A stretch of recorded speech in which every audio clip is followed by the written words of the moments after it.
Well, here we go. It's a Tuesday morning here. Yeah, after a long weekend. I was sick all weekend. Nasty. But I'm on the mend. Hopefully the voice gets better soon so I can stop sounding like Al Green. God, lots of things came up this weekend. You know, one of the things that I like, 'cause I spent a lot of time just not wanting to do much.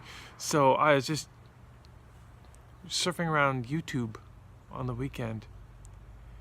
And one of the things that came up in a lot of the content that I looked at a lot of trans stuff this weekend, was people talking about the question of, am I trans enough to transition? That's a tricky topic. So I thought I'd throw in my 2 cents, right? It's a lot to go through. There are a lot of things you're going to have to change. There's a lot of things you're going to have to peel away. I mean, we've talked about that in different videos. And there's a lot of things you're going to have to face. And the question you have to ask yourself isn't, am I trans enough to transition? The question you have to ask yourself is, am I willing to go through it? Right? There's lots of stuff. HRT, for one thing, hormone replacement therapy. That one, it's one of the first great dividing lines. Because presenting as female in public, that's scary, but it's just scary. You know? It gets easier the more you do it. Right?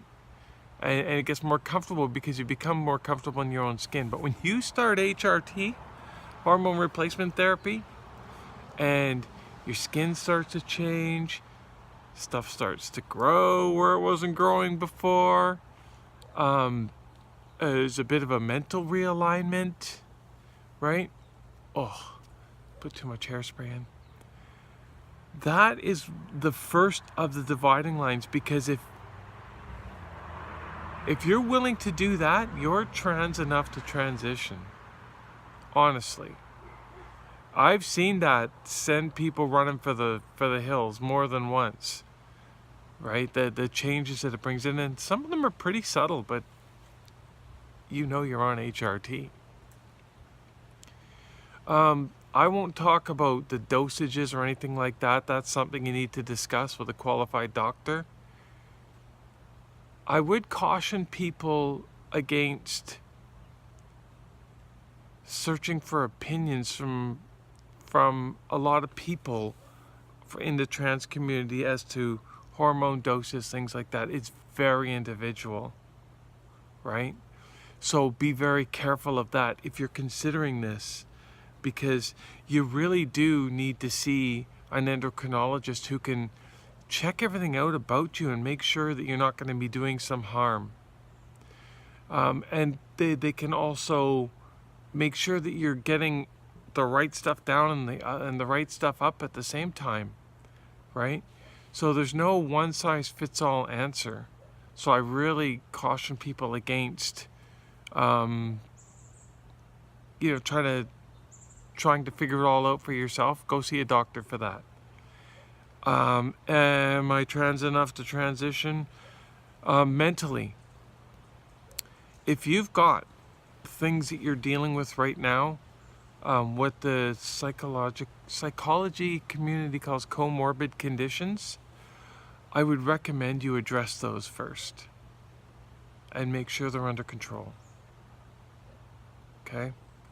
That's really important, because transitioning takes you, it's like pushing a boat off of a pier.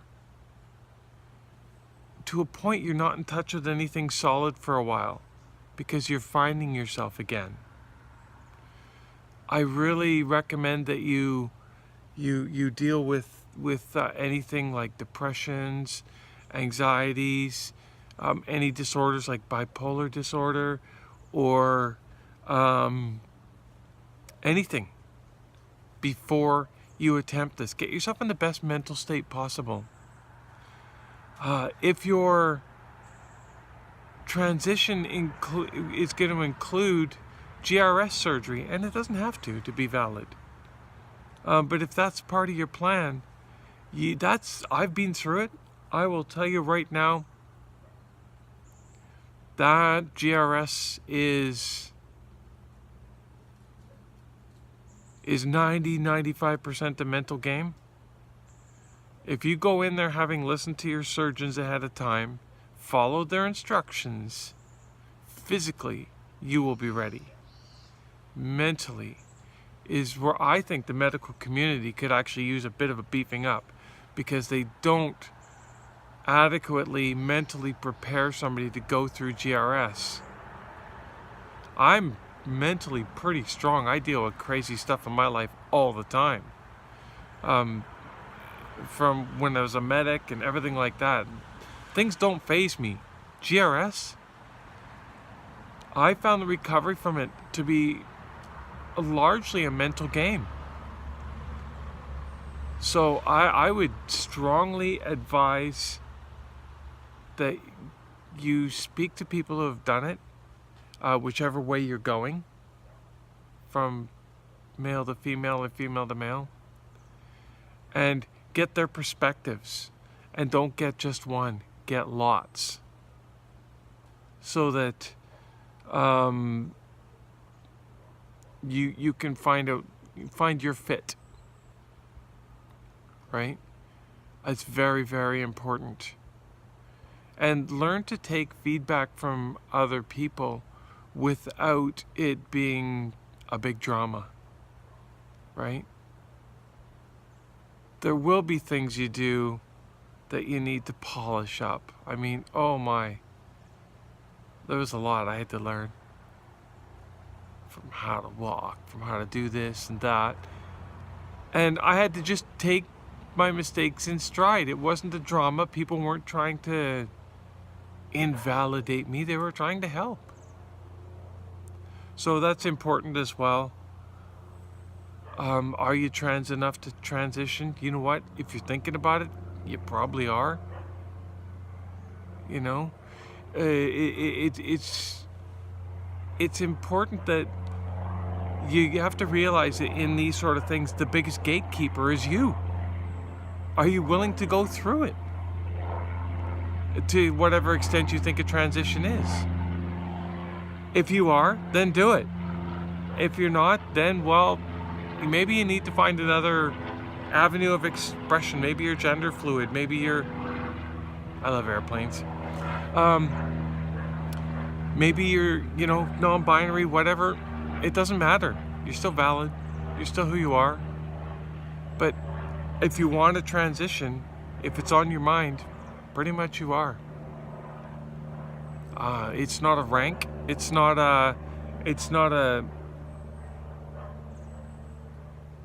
like an achievement, like you've become a sergeant at something. It is simply you living your life to your best level. As a friend of mine says, it's your highest excitement. You can't live your fullest life if you think you're being held back because you're in the wrong situation.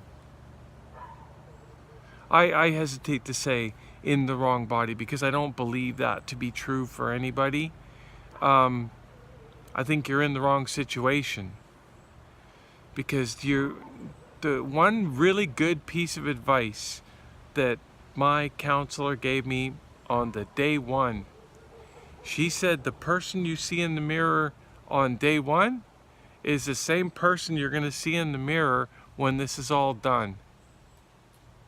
You're not changing bodies. So that's important to remember. And be gentle with yourself on the way through this. Because change doesn't happen overnight, and it's so slow you may not even notice. People that don't see you for weeks or months on end, they'll notice. They'll tell you. That feels pretty good. Right? But, the bottom line is it's a very personal decision. I'm going to wrap it up at that, because I think I've said enough. Definitely hit the like if this appealed to you. Leave your comments if you got something to add to this, or if you think I've gone off the rails in certain areas. I don't think I did. DM me if you want a private talk about your personal situation. I will do my best to steer you in the direction of whatever professionals you need to see. I'm not a counselor. I have no training in it whatsoever. I won't attempt it. This is about as far as I can go. There are a lot of really good counselors, and the value of counseling and a good therapist, I cannot overstate their value in a transition, in any gender change. You need a good one. So when you go through this, you need to form, if you're going to say to yourself, I'm changing gender, it is not a cowboy act, okay? You need to begin to assemble a team. You need a counselor or a psychologist, psychiatrist. You need a GP, general practitioner doctor. You need an endocrinologist. You need a surgeon.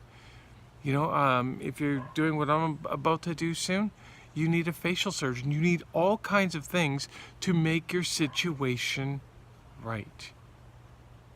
You can't go through this alone. I've seen a lot of people attempt it, and it's a pretty miserable thing to watch.